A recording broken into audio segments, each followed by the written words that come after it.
Hey family, what's up man? Welcome to another amazing vlog. Check it out man, today we got an interesting one.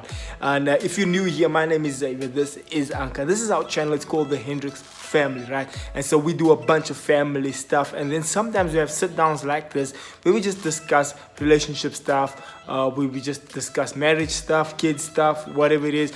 And always, quick disclaimer, everything we discuss on this channel, we always speak about our personal experience, things that we've faced in our personal lives, things that we've been through personally. So number two, counseling sessions we've dealt with in the past, right? And so here it is man, top 3 things. If you guys want to come in closer man, is even if you're in a relationship as far as dating is concerned, these things can apply to you as well.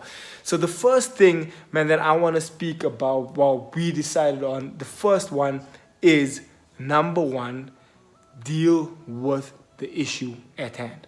So we're assuming in the setting that the argument has already started. So you're already basically upset about something. So let's sketch a little bit of a scenario here, right? Just so we can kind of be on the same page. So let's just say you let your shoes lay all over the place. Like it's in the lounge, it's in the dining room, in the room, like it's just everywhere. And I just have to keep on picking it up. And we've spoken about it on previous occasions. Please pick up your shoes, but it's just always there. So that it's like an irritation that builds up over time. It is something that is able to be dealt with and sorted out.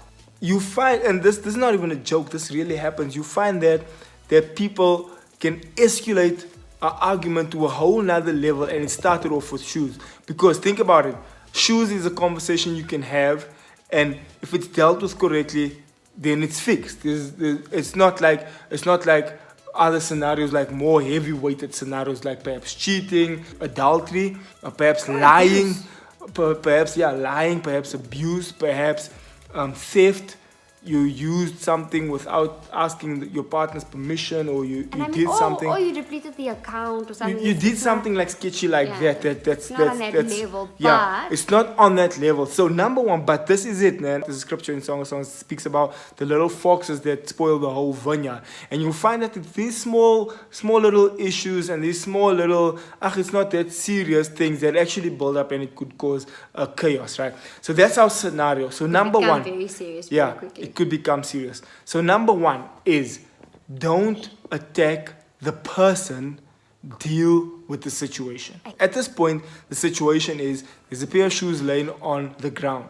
Understand that the irritation is that this pair of shoes is always laying on the ground, and something needs to be done about the situation. I'm tired, I just got back from work, I'm not in the mood, and now the house is a mess and I need to pick up shoes. So already those are elements that builds up. So essentially, when you actually put the whole thing on a scale, it lots of times it has very little to do with the fact that there was shoes there, and more so to do with what built up to leading to that thing. And you find that in any argument that you have with a spouse, with a girlfriend, with a boyfriend, you find that's how it builds up. It starts with a small thing, and then it ends up building up. But there's a whole vibe behind that small thing. So that thing just basically triggers it. Okay, what do?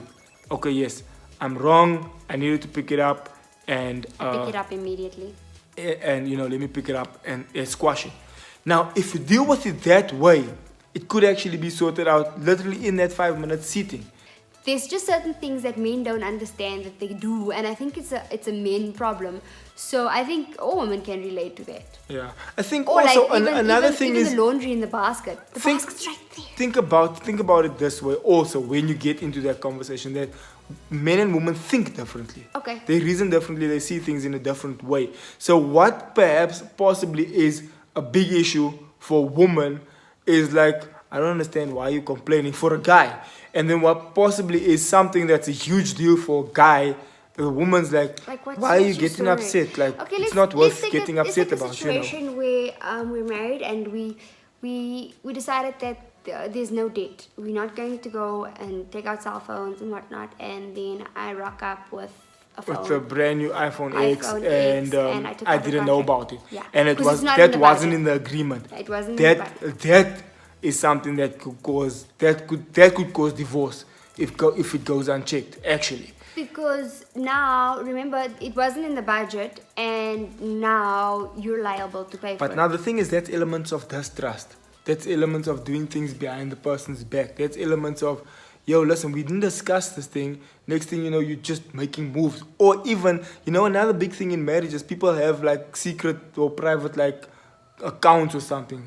Like a Truworths account or a Foschini account or whatever the case might be. And the other spouse might not know about it. So these things could pile up and cause issues. Face the situation. Don't go around the bush about, you don't listen. Yeah, And you blah, did blah, this blah. in Yeah, 1900 the last time you also did the same thing. Blah, blah, blah, blah, blah. And you're going on and on, and Don't you're throwing all these things. What you're doing at that point is you're attacking the person. It's long gone away from the actual situation at hand, and it's now moved to attacking the person's personal character. It's now moved to attacking the person's personality and character and who that person is. In counseling, you'll find that the counselor will always say, don't use the words you always do this, you always do that, you never do this, always and never. You never on time, you never say you love me, you never this, you never that, always and never, because it's untrue, because there were times that it was said or it was done. There were times, but because you're trying to prove this point now, you're trying to obviously emphasize how serious you are, and you're now trying to add more spice to your thing to show you upset now. Attack what happened. Attack, you didn't answer your phone and I phoned about 5 times. Why didn't you answer? Okay, I was busy, my phone was laying in the car, I didn't see, blah, blah, blah. Attack the scenario. Yeah, you never answer your phone. Now your mind goes somewhere else. Were you with someone else? What were you doing? Were you doing something you shouldn't have done? Element of trust is now tested in that scenario. It's like now we're moving away from the fact that I forgot or that I didn't answer my phone or I forgot to phone you back. We're now moving to something completely different now. We're moving to distrust. We're moving to, did you phone that girl again? That's why you're not answering. Were you with someone? That's why you left your phone on the table upside down or in the car. Now we're going somewhere else, which leads us to our second point. Our second point is this: speak with respect to one another. If you want to fuel an argument, ladies and gentlemen, the first thing you're going to do when you're doing it wrong is that you're going to be disrespectful, and you're going to start raising your voice, number one, start moving your hands all over the place, number two, start getting cheeky, number three, and then also using vulgar language. If you want to accelerate the argument into a direction that is just going to be unbeneficial to everyone, then do that. Because what happens is both of you are right and you both want to express your opinion and you want to be heard, so you speak louder and you speak more aggressively than the next person, and ultimately you're not hearing what he's saying and he's not hearing what you're saying, so you achieve absolutely nothing. Then that's to the point where violence actually steps in. Yeah, so because now you're getting aggressive, I'm getting aggressive. You and start yes, swearing me, so I'm getting upset. upset. It's difficult to just say something and a lot of times as women we're like, yeah, but I wasn't screaming at him or whatnot. But sarcasm can sarcasm fuel is it. something I that know can for fuel me, I think I was born sarcastic. So that caused a lot of issues in our marriage, especially in the beginning, because I'll just, Captain Obvious. And to me, sarcasm like, was a sign of disrespect. It was like, you don't speak to me like that. If we're gonna have a conversation, let's have a decent conversation. Don't come at me, with sarcasm. And it was something that I had to obviously deal with. But that's really, really one of the things that fuels the argument even further. And then on our third point, I would say, is deal with the issue then. Don't let it slide and grit your teeth and then just think, okay, fine, I'll let this go. And then it builds up over time. So then by the time you actually do speak about it, you explode. And that's where the disrespect comes in. That's where That's where the always and never comes in. Nevers come in. So for me, it's a thing, if you come in and you say, because what happens is then every time you come through the door, then you just rant off at it, because you're like, why can you never pick up your shoes? Because you've been seeing it the whole time and it's been irritating you, but it hasn't been bothering to him. So he's like, this is the first time we're even speaking about this. Why are you saying always? I didn't even know it bothered you. So deal with the issue right then. Don't try to bulk it up and then deal with the whole thing. It's not gonna work. Do it piece by piece. When you feel upset about it, speak about it then. From the last big argument we had, I said to her, when you idle like this, when you like not doing much, then you and I said that to her because I felt that that's what was happening. Anka wasn't working because she was on maternity leave. She was at home all the time. So naturally what happens is now you're alone and all these things are bottling up and you're thinking about it the whole time and you're irritated now, and you know that when you play it in your mind over and over, you speak to yourself and you keep saying, so what happens is I walk through the doors, I'm in a good space, I like just came from work, I'm like, and then boom. I beg to differ because I'm staring at a pair of shoes right now that's irritating me. And then, no, but I mean like, so now it goes on, it actually goes on to what you were saying is that you bottle the thing up and you keep quiet and you get nar about it and you work yourself up about it, and then and what's wrong? Nothing. And now you nar the whole time. It's like, okay, so what is wrong? What's going on? What's the problem? No, nothing. Next time, shoes on the ground is boom. It's World War Z, bro. Then the whole hell comes down. You know, and it becomes messy especially when there's kids. You don't realize, even if it's a subtle a subtle argument, the kids pick it up.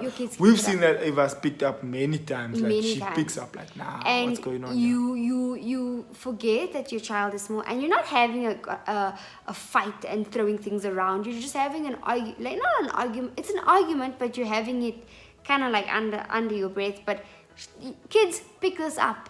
So what not to say, how much worse is it not when you actually like swearing at each other, you're being disrespectful, you're throwing things around. That's what kids pick up, which basically brings us to another part of what we want to speak about. We'll speak about it on a different vlog, but that's a lot of things that many times we found is that people relive what they saw their parents doing.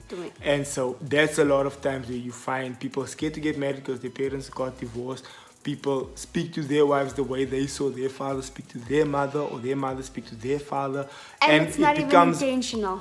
And you don't even know that you're doing it, but it happens. And then this is where you find the thing called where the Christians call a generational curse, where it continues to happen every time, and you over don't and over realize that it's happening until like damage is done. Until it gets dealt with correctly also. Yeah. So guys, listen man, thank you so much for watching. Today's vlog was a bit more intense, it was a bit more serious, but the thing is, sometimes we do discuss these serious issues and these serious matters. But thank you for watching. We are busy working on the music video, which should be done somewhere in next week. If all goes well, hopefully everything goes according to plan. Drop a comment in the comment section. Let's have a conversation. Go ahead, carry on with the conversation. You guys know we always reply to the comments, and we want to carry on with that comments in the comment section. And yeah, please hit the notification bell, like, subscribe, comment. See you guys tomorrow morning. Love you. Bye. Bye.